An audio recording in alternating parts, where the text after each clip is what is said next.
Hi guys, good evening. आप लोग सब कैसे हैं? बहुत टाइम बाद मिल रहा है, राइट? आप लोग सोच रहे होंगे कि कहाँ गायब हो गया, बट कभी कभी थोड़ा ब्रेक भी लेना चाहिए। आफ्टर ऑलमोस्ट 6 मंथ बाद हम मिल रहे हैं। काफ़ी सारे आप इन्वेस्टर्स का मेरे लिए मैसेज और कॉल भी आया कि यार सही टाइम अभी आया है, करेक्शन आया है, दुनिया में लड़ाई चल रही है, वर्ल्ड वॉर 3 की ओर हम हैं, आप कहाँ हो प्रभु? तो तो हम आ गए, लेकिन थोड़ा लेट आए। बट अब से वादा करते हैं कि अब हम कोई भी वीडियो मिस नहीं करेंगे और कोशिश करेंगे कि एक वीडियो एटलीस्ट डे में हम लोग बनाएं, राइट? तो बहुत सारे हमारे इन्वेस्टर्स का कहना है कि हम लोग तो इस करेक्शन में लगा ही नहीं पाए या अभी भी सेटलमेंट नहीं हुआ है। प्रेसिडेंट ट्रम्प का कहना है कि हमारा नेगोशिएशंस चल रहे हैं, ईरान का कोई क्लियर वर्डिक्ट नहीं आ रहा है, तो हमने करना क्या है, राइट?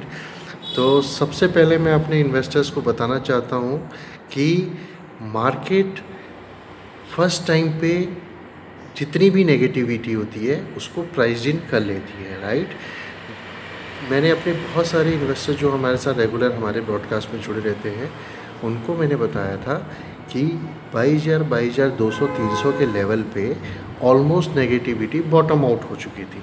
तो यानी कि सारी जो वॉर, सारा स्टेट ऑफ हार्मोज आप कहें, क्रूड ऑयल या एलपीजी की शॉर्टेज कहें, वो सारी नेगेटिविटी हमारी प्राइस इन ऑलरेडी 22,200 के आसपास हो चुकी थी।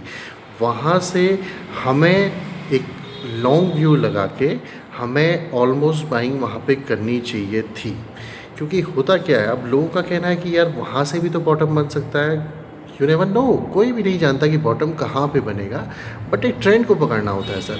आप कोविड टाइम में भी अगर आप देखिए तो जब एक्चुअल लॉकडाउन लग रहा था 23 मार्च, मुझे डेट आज भी याद है, 23 मार्च 2020 को मार्केट का बॉटम लगा था, राइट?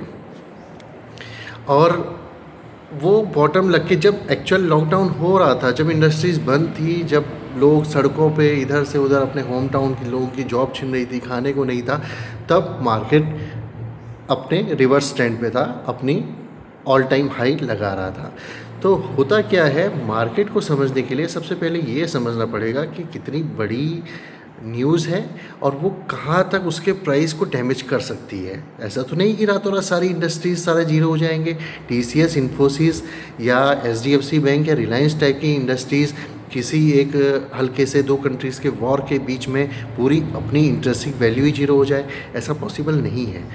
ऑलमोस्ट नेग्लिजिबल है, नहीं हो सकता ये। तो हमें कहीं ना कहीं ये ट्रेंड देखना होता है कि कहाँ से रिवर्सल आ रहे हैं और कितना वो उस लेवल पे प्राइस्ड इन है या नहीं है, राइट? तो काफ़ी इन्वेस्टर्स के हमने पैसे लगाए भी, इवन अपना भी पोर्टफोलियो हमने बढ़ाया, उस समय अच्छी खासी बाइंग की और अभी भी कुछ नहीं बिगड़ा है। हर रिवर्सल पे, हर ट्रेंड पे आप लोग पोजीशन बनाइए। अभी भी 24,000 के आसपास मार्केट खड़ा हुआ है, तो एक लॉन्ग यहाँ से भी लगा सकते हैं। आपको याद होगा रसिया यूक्रेन वॉर अभी तक चल रहा है, तो जो उस समय का वेट कर रहे हैं कि रसिया यूक्रेन का वॉर चल रहा है, पूरी दुनिया ख़त्म हो जाएगी, अभी तक तो नहीं हुई। और यूएसए, इज़राइल और ईरान ये भी लड़ झगड़ के देख लिए, इससे भी दुनिया नहीं रुकी। तो दुनिया नहीं रुकेगी, बस एक बार प्राइस डैमेज कर लेती है मार्केट, उसको डिस्काउंट करके अब बताता है कि भैया आगे क्या करना बताओ। हमने रसिया यूक्रेन की प्राइस डिस्काउंट कर लिया, हमने एलपीजी की शॉर्टेज, स्ट्रेट और हार्मुज भी कर लिया, हमने ईरान और यूएसए को लड़ा के हम उनके जो मेन थे ईरान के, वो उनकी डेथ भी हुई, राइट? तो अब हमें क्या करना है? अब नई न्यूज़ दो, पुरानी नहीं चलेगी, नई न्यूज़ दो। अब नई न्यूज़ ये है कि ऑलरेडी मार्केट 1.5 साल से नहीं चला था, कंसोलिडेशन मोड में था, और ये जो नया जो ये गिरावट आई है ये अपना यूएसए और ईरान की वजह से आई है।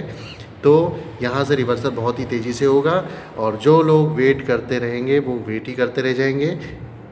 इसी तरीके का मार्केट रहता है। तो मैं आशा करता हूँ अब जो हुई उसे माफ़ कीजिएगा। अब लॉन्ग टर्म नहीं, आप डेली बेसिस पे मेरे वीडियोस आप देख पाएंगे। और इसी के साथ धन्यवाद।